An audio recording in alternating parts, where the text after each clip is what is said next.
नमस्कार, news nation देख रहे हैं आप। मैं हूं आपके साथ अंजीत और बुलेटिन की शुरुआत करेंगे इस वक्त की बड़ी खबर के साथ। संजय, बिल्कुल, ये बड़ी खबर लेकिन दुखद खबर है। लोक गायिका शारदा सिन्हा अब हम सबके बीच में नहीं। उनके निधन की खबर इस वक्त मिल रही है। 72 साल की उम्र में उन्होंने आखिरी सांस ली है। शारदा सिन्हा के निधन पर पीएम मोदी ने भी अंजीत दुख प्रकट किया है। तमाम बड़े चेहरे, बड़ी दिग्गज हस्तियां, जैसे ही जानकारी और खबर पहुंच रही है, दुख प्रकट किया जा रहा है। बिल्कुल। और देखिए, वक्त जो है वो छठ का है और जब छठ आती थी हर साल तो सिर्फ उन्हीं का गाना बजता था। उत्तर प्रदेश हो, बिहार हो, महाराष्ट्र हो, क्योंकि पूरे देश में छठ मनाई जाती है। जो लोग विदेश में वो भी छठ मनाते हैं और यकीन मानिए विदेशों में भी शारदा सिन्हा का ही गीत बजता था।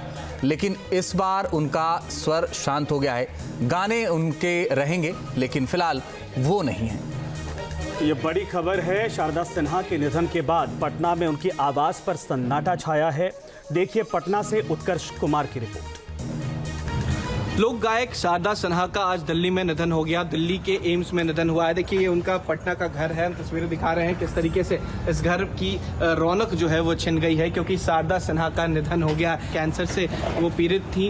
काफी दिनों से उनकी तबीयत जो थी वो नाजुक थी। अब ऐसे में आज ही ये बात सामने आई थी कि वो वेंटिलेटर पर हैं और सुबह ही उनके बेटे ने, अंशुमन ने, ये बातें कही थी। ये शारदा सिन्हा का घर है। यहाँ पर फिलहाल कोई नहीं रहता। अंदर एक केयर टेकर है। इसके अलावा इस घर में कोई नहीं रहता है। देखिए, काफी ज्यादा अहम इसलिए भी होता है क्योंकि छठ महापर्व है और ऐसे में लोक गायक थी शारदा सिन्हा और काफी ऐसे गाने उन्होंने गाए हैं छठ को लेकर जो काफी प्रसिद्ध भी हुए हैं। और ऐसे में देश के प्रधानमंत्री नरेंद्र मोदी ने भी उनका हालचाल पूछा था। उनके लिए दिल्ली एम्स में फोन भी किया था। लेकिन अब ये घर जो है वो सूना हो गया है। ये वही घर है जहां शारदा सिन्हा आती थी तो छठ के गाने भी गाती थी, छठ भी करती थी। लेकिन अब ये घर जो है वो पूरी तरीके से सूना हो गया है। देखिए, साफ तौर पर इनका नाम भी यहाँ पर लिखा हुआ गया है। पद्मश्री प्रोफेसर शारदा सिन्हा मूल रूप से सुपौल की रहने वाली थी और एक कह सकते हैं कि काफी अच्छी लोक गायक थी। लेकिन आज दिल्ली में 9:28 पे उनका निधन हो गया। वीडियो जर्नलिस्ट सत्येंद्र कुमार के साथ उत्कर्ष, न्यूज नेशन, पटना।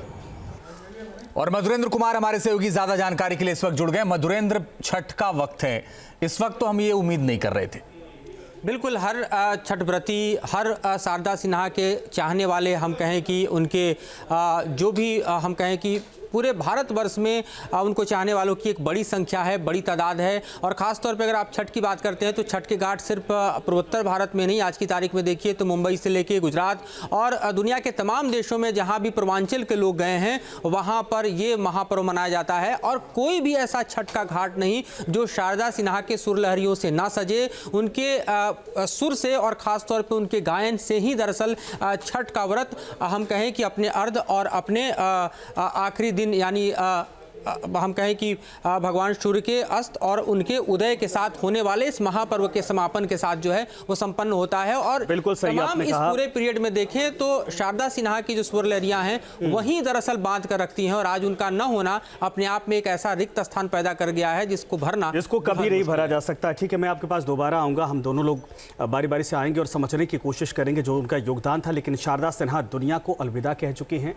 ये संयोग ही है कि इस बार छठ महापर्व मनाया जा रहा है। शारदा सिन्हा, अंजीत, उनकी गीत गूंजेगी, बिल्कुल, वो हम सबके बीच में नहीं होंगी। न्यूज नेशन अब व्हाट्सएप पर खबरों की ताजा अपडेट के लिए न्यूज नेशन के इस QR कोड को स्कैन करें।